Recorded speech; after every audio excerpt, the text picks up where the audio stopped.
Bonjour, bienvenue chez Redwood Paddle, une vidéo de présentation de la pompe HP2 avec quelques petits conseils d'utilisation.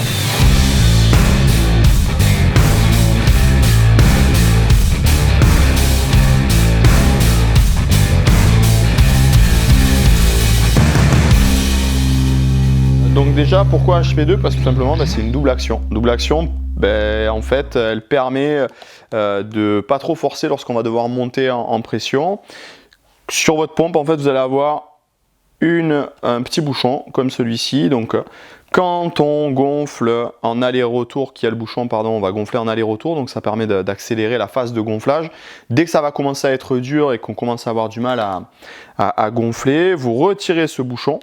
Et là, vous allez passer en simple action, c'est-à-dire c'est uniquement en poussant, en servant du poids du corps pour monter en pression. Je vous rappelle au passage les pressions sur la gamme Starter, Funbox Starter, 15 PSI, 16 PSI sur la gamme Funbox Pro et 17 PSI sur la gamme Funbox Pro Race. Donc Race Touring, toutes les planches au-dessus de 11,6. Un autre point qui est important, c'est de pomper. Enfin, toujours lorsque vous allez gonfler, utiliser la pompe, d'être toujours bien à plat, jamais de biais en fait, sinon on vient forcer en fait sur l'axe et le piston en fait un peu de travers. Donc toujours bien droit de façon à ce qu'on soit vraiment dans l'axe.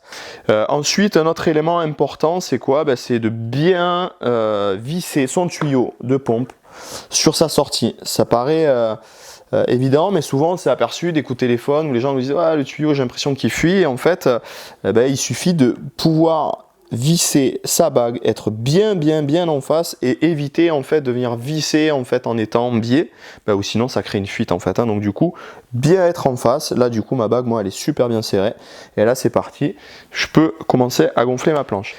Donc vous verrez en fait sur votre pompe, vous avez donc la sortie principale out en fait qui permet d'envoyer l'air vers votre planche, et une autre sortie qu'on utilise beaucoup moins en fait, mais qui permet de faire le vide d'air en fait, c'est-à-dire ça va aspirer, allez, ça fait l'effet inverse en fait, ça vient aspirer. Donc là c'est souvent quelque chose qui est utilisé lorsque les gens veulent vraiment optimiser la place lors de longs courriers, de longs voyages, etc. pour optimiser la place dans le sac, pouvoir ranger des affaires ou quoi que ce soit. C'est quelque chose qu'on utilise concrètement assez peu. Donc la pompe, pour déjà, dès que vous la recevez, pour vérifier si elle fonctionne correctement, ce qui est souvent le cas évidemment, c'est surtout par rapport au manomètre, parce qu'on a souvent cette question qui revient, c'est ouais, j'ai l'impression que mon manomètre ne fonctionne pas très bien. Pour vérifier s'il fonctionne bien, dès que vous recevez votre pompe, vous venez mettre votre paume de main sur la sortie out en fait, puis d'abord c'est écrit out, vous venez mettre votre paume de main et vous appuyez. Et lorsque vous appuyez, vous allez voir en fait que l'aiguille bouge vraiment bien. Donc là, ça veut dire que votre manomètre est opérationnel.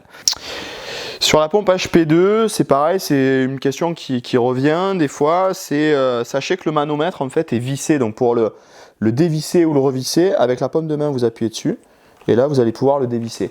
Il n'y a pas vraiment d'intérêt à faire ça dans la mesure où il n'y a pas de fuite, mais si un jour à force de l'utiliser il vient y avoir un peu de jeu et vous remarquez une fuite de ce côté là, il vous suffit en fait à l'aide de la paume de la main comme ça de venir resserrer votre manomètre et là vous n'aurez plus de fuite à ce niveau là. Donc voilà aussi un autre point en fait que je souhaitais aborder avec vous. Lorsque vous recevez votre pompe, ou si même après plusieurs utilisations, vous remarquez que vous avez du mal à venir plugger en fait votre tuyau de pompe, du moins l'embout, dans votre valve, ça sert à rien de forcer, c'est rien de grave en fait, c'est à l'intérieur de votre embout, il y a une petite vis. Cette vis là, si elle est trop haute en fait, elle vient en buter contre la valve. Donc là, il suffit de prendre un petit tournevis cruciforme et venir en fait visser cette vis en faisant 2 ou 3 tours. Donc voilà, on vient visser. Donc voilà, pour cette partie, c'est fait. Autre chose, il est possible qu'après aussi plusieurs utilisations, on a eu déjà le cas qui nous a été remonté. Si la pompe a été utilisée effectivement de travers, au bout d'un moment, on peut se retrouver avec une pompe qui n'a plus du tout de pression en fait. Donc bon, là c'est pas le cas, mais voilà, qui n'a plus du tout de pression. Si ça vient à vous arriver, il suffit en fait de venir dévisser, donc évitez de le faire dans le sable évidemment. Hop, on vient dévisser cette partie.